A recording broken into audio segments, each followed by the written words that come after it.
रूमी पे जैसे मिस्टिकल इतना हो रहा है, तो रूमी बेसिकली लव और डिवोशन पे भी बहुत उन्होंने लिखा है, और जो लव एंड डिवोशन है तो लव भी उनका बड़ा मिस्टिकल ढंग से, और जो ये जैसे अभी जो बात हो रही है मिस्टिकल और शब्द और निशब्द की और इसकी, तो जो हम लोग के संत हैं उन्होंने इसका शब्द भी दिया था अनाहत नाद, या जो ओम का शब्द है उसको भी अगर हम जैसे आज जो आपने उनका वर्स लिया है, तो ओम को भी कहते हैं कि साउंडलेस साउंड जो है, तो उसी से तो ये जो बेसिकली जब इतना लव एंड डिवोशन है तो मुझे लगता है हार्ट ओरिएंटेड ये बहुत रहे हैं, जो मतलब अनाहत नाद पे जब तो वो भक्ति है उस तरह की जो मिस्टिकल बातें हैं वहीं से पोइटिकल फॉर्म में निकली हैं।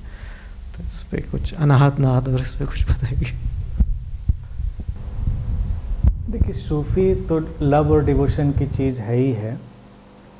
मेरा बस चलता तो आज अगर सूफी सिस्टम मेरे सामने होता और मैं उसमें कुछ कर सकता होता तो सूफी सिस्टम से सारी कल्टिस्ट बातें निकाल देता,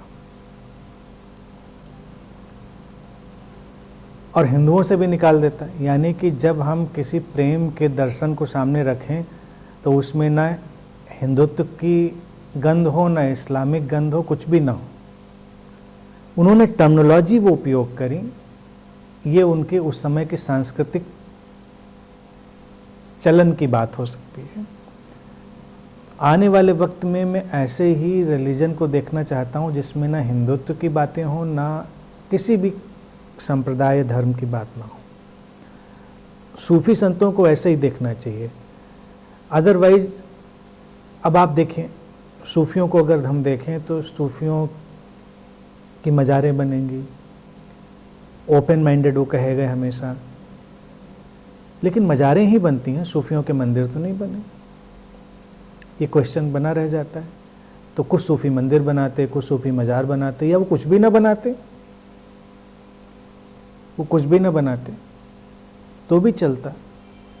बातें सब एक। अब अनाहत भारत का एक शब्द है, प्रेम का शब्द है, डिवोशन का जैसे इन्होंने बात उठाई, लेकिन वो योग में आएगा। लोग कान बंद करके, नाक बंद करके अनाहत सुनने की कोशिश करेंगे, नाक नहीं ऑब्वियसली, कान बंद करके, तो फिर वो सुनेंगे उसको।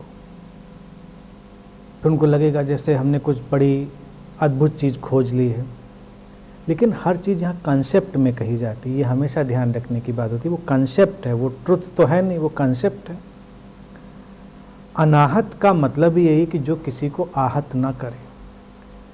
प्रेम की पराकाष्ठा ही यही है कि अब ये व्यक्ति अपनी चेतना की उस अवस्था में है जहाँ से वो किसी को आहत नहीं करेगा। नाद को अगर हम देखें तो ये एक गूंज है, गीत है, किसी भी व्यक्ति के होने का एक गीत है, उसकी अपनी जो बीइंग है उसकी एक इको है, जो इस ढंग से चारों तरफ फैलती है कि आप किसी को भी हर्ट नहीं करती, आहत नहीं करती। अगर धर्म के सार की बात मुझसे पूछी जाए तो मैं बस एक ही शब्द उपयोग करना चाहूँगा, एक ही वाक्य, जो किसी को हार्म नहीं करता, आहत नहीं करता, किसी भी रूप में, किसी भी व्यवस्था में। तो ये तो भक्त हो गया। लेकिन अनाहत की बात करने वालों की मारामारी हम देख सकते हैं। कल्ट में तमाम तरह की उठापटक, पॉलिटिक्स और भक्तों के बीच के युद्ध, रक्तपात, हम बहुत कुछ देख सकते हैं जो अतीत के इतिहास के पन्नों में दफन है। तो अनाहत की बात जब भारत में करी तो वो एक बड़ी अलग बात है। मैंने हमेशा यही कहा कि भारत का दर्शन एक, जिसको हमने एक शब्द उपयोग किया, उस शब्द को मैं नहीं हटाना चाहता हूँ, सनातन, इटर्नल। तो ये अनाहत की बात इटर्नल हो गई, सनातन हो गई। ये किसी धर्म, किसी संप्रदाय की चीज़ नहीं है, और भारत तो किसी संप्रदाय धर्म में यकीन करता ही नहीं रहा। यहाँ तो एक सनातन व्यवस्था है, इटर्नल। लेकिन आजकल लोगों को लगता है कि सनातन का मतलब एक खास किस्म की विचारधारा को रखना, और फिर सनातन के नाम पे सारी स्टुपिडिटीज़ को अडॉप्ट कर लेना। तो अगर हम वहाँ से शब्दों को भी ढूंढ ढूंढ कर लाएंगे तो एक से खूबसूरत शब्द अनाहत इतना खूबसूरत शब्द है, हृदय केंद्र की बात है। और अगर हम योग के जो चक्रों की बात करी जाती है उसमें अनाहत चक्र की भी बात है।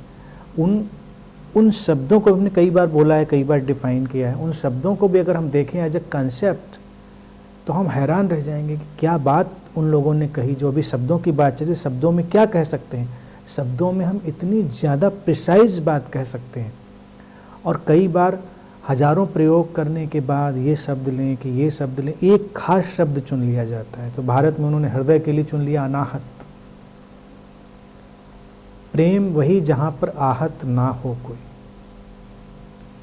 लेकिन हम तो आहत ही करते रहते हैं प्रेम के नाम पर। फिर दूसरा देखिए, जब वो वाणी की बात यानी कंठ पर आते हैं तंत्र और योग में, तो विशुद्ध की बात करेंगे, विशुद्ध चक्र।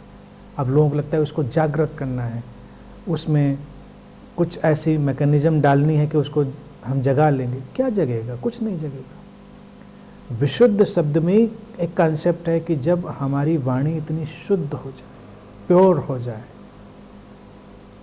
विशुद्ध हो गया। यानी कि जो कंठ में है, विशुद्ध की जागृति का मतलब कि वाणी ही शुद्ध हो गई, उसमें इम्प्योरिटी नहीं रही। अब इसलिए नहीं हमारी आवाज़ निकलती है कि उसमें कोई भय है, उसमें कोई लोभ है, कोई मैनिपुलेशन है, कोई स्वार्थ है, कोई हिंसा है, उसमें कुछ भी नहीं है। वो एक अस्तित्वगत, इसीलिए अनाहत से ऊपर विशुद्ध को डाला। यानी कि जब कोई व्यक्ति उस अवस्था में पहुंचा कि जब उससे अब कुछ भी आहत नहीं हो सकता, फिर जब उसके कंठ से वाणी निकलेगी तो वो विशुद्ध होगी। तो ये भारतीय दर्शन की अनपैरेलल, अनूठी, बेजोड़ खूबसूरती है, जहाँ पर एक शब्द में ही हम इतनी बात कह देते हैं कि उस पर पूरा पूरा एक धर्म विकसित हो सकता है, पूरी फिलॉसफी विकसित हो सकती है। तो यही अनाहत शब्द की बात है। ऐसा शब्द पूरी मनुष्यता में देखा जाए तो कहीं खोजा नहीं गया, अनाहत जैसा। सैकड़ों शब्द हैं हमारे पास।